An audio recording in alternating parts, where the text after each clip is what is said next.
বিসমিল্লাহির রহমানির রহিম।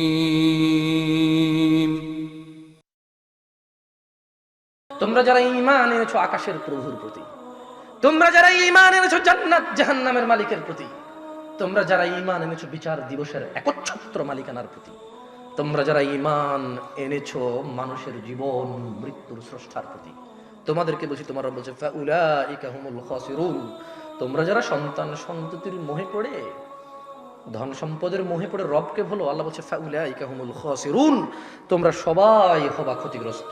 জি, তাহলে জামশেদ ভাই, পুরো পৃথিবীর মানুষ যদি আল্লাহ বিরোধী হয়ে যায় সবাই ক্ষতিগ্রস্ত হবে।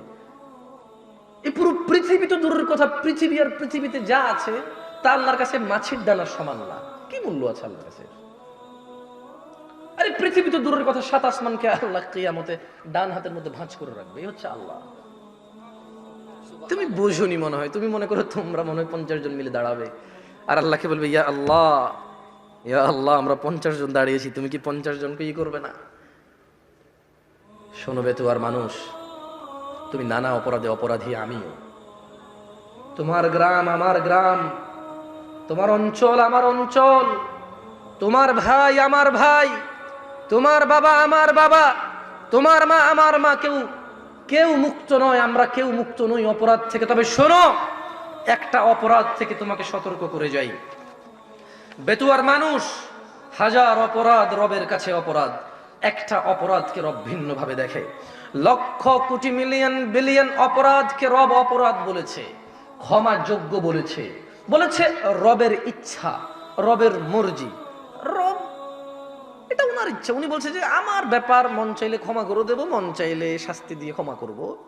কিন্তু একটা অপরাধের কথা রব বলেছে না, ক্ষমা হবে না, ইম্পসিবল।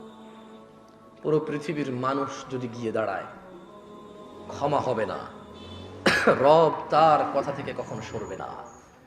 কারণ এই পৃথিবীর কোন শক্তি নেই যে রবকে তার কথা থেকে সরাতে পারে। তোমরা কি শুনতে চাও অপরাধটা কি? এবার একটু আমাকে বলো তো, কি সেই অপরাধ যা হত্যার চাইতে জঘন্য, জানার চাইতে জঘন্য, মদের চাইতে জঘন্য, গীবতের চাইতে জঘন্য?